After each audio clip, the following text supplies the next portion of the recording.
The Babysitter is a 2017 Netflix original movie and it stars Bella Thorne and Robbie Amell. The movie centres around a 12-year-old kid called Cole, and he feels like he's been babied by his parents because they've still got a babysitter for him, and the babysitter he's got, he kinda is in love with, and he's been getting babysat by her for a little while now, and there's a few secrets that she has that she's not told him about. Cole's got this friend who's female, and she's his next door neighbour as well, and she is you can tell she's kinda jealous of the babysitter because everybody knows the babysitter's hot, but she kind of has a thing for Cole.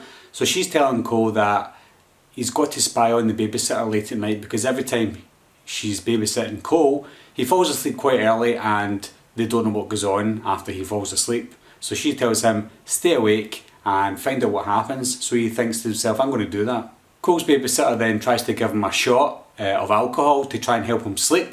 He pretends he drinks it when she's in the kitchen, and she thinks he's going to be tired, he's going to fall asleep, so she can get up to what she's going to be doing throughout the rest of the movie. Instead of getting up to the things that Cole thinks she's going to get up to, she's actually set up some sort of cult that they sacrifice their life and it's going to give them things that they want in life. And in order to get what she wants from this old book that she's had probably for years, she has to sacrifice an innocent person and also get the blood from an innocent person as well, and that's when Cole comes in. She has to take the blood from Cole. After Cole witnesses what happened in this ritual downstairs, that's when the movie becomes a survival movie. Now, as usual, I'll start with the negatives, and the good thing is there wasn't that many negatives. Firstly, the jokes in this film, they were kind of overdone and they were stretched out a little too far.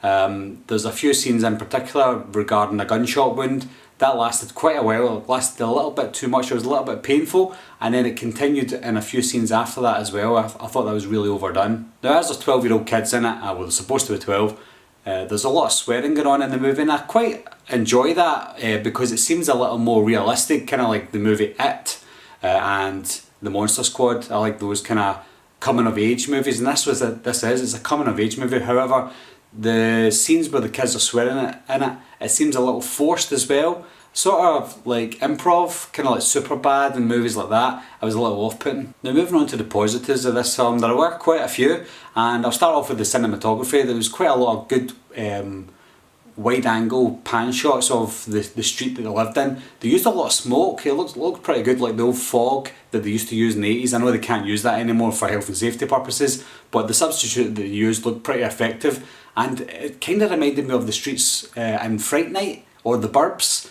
and that was a good thing because I really love Fright Night and I love The Burbs, and the setting, it just kind of set it off like an old classic 80s horror movie. Now, I did mention the reference to, well, my kind of reference to Superbad and the kind of improv jokes. Some of that wasn't a bad thing because there was some comedy aspects of the movie that I really liked, like I did with Superbad, and even though it was a completely different movie, it's still kind of similar. It also felt like a Edgar Wright style movie as well. There's kind of fast directing shots that Edgar Wright likes to do in his movies, like the Cornetto trilogy, and there were some scenes that reminded me a little of Scott Pilgrim vs. the World when we see some sort of old classic video game digital art mixed in with the movie as well. That's really well done. There were some tense scenes in the movie. A lot of it was comedy, but there were some scenes that was grounded back into the kind of horror aspect, and one of the scenes that I'm talking about was when Cole found out about the whole satanic cult and he was hiding in his room trying to pretend he was sleeping. That whole scene was pretty tense. Now, I did mention that it reminded me of Fright Night with the street. The house that Cole lives in as well was also quite reminiscent of the Fright Night house that Jerry Dandridge lived in. And again, when you see the wide angle shots of the house, the streets from side to side, it was all very foggy, dark and misty. The movie felt like an adult version and a movie length version of Are You Afraid of the Dark as well. It had that kind of storyline to it. And lastly, another really good positive for this movie was the fact that when all this carnage was happening in the house and in the next door neighbour's house and on the street, there was no parents to be seen. All the parents seemed to be on vacation or they were away staying at hotels and they just left the kids to it. And I thought that was really good. It kind of reminded me of 80s movies when there was no explanation needed. These days everybody's asking where's the parents. It wasn't realistic. However, a movie like this doesn't need an explanation. I thought that was again a really good aspect of the film. I really wish I didn't watch the trailer for this movie or read the synopsis as well.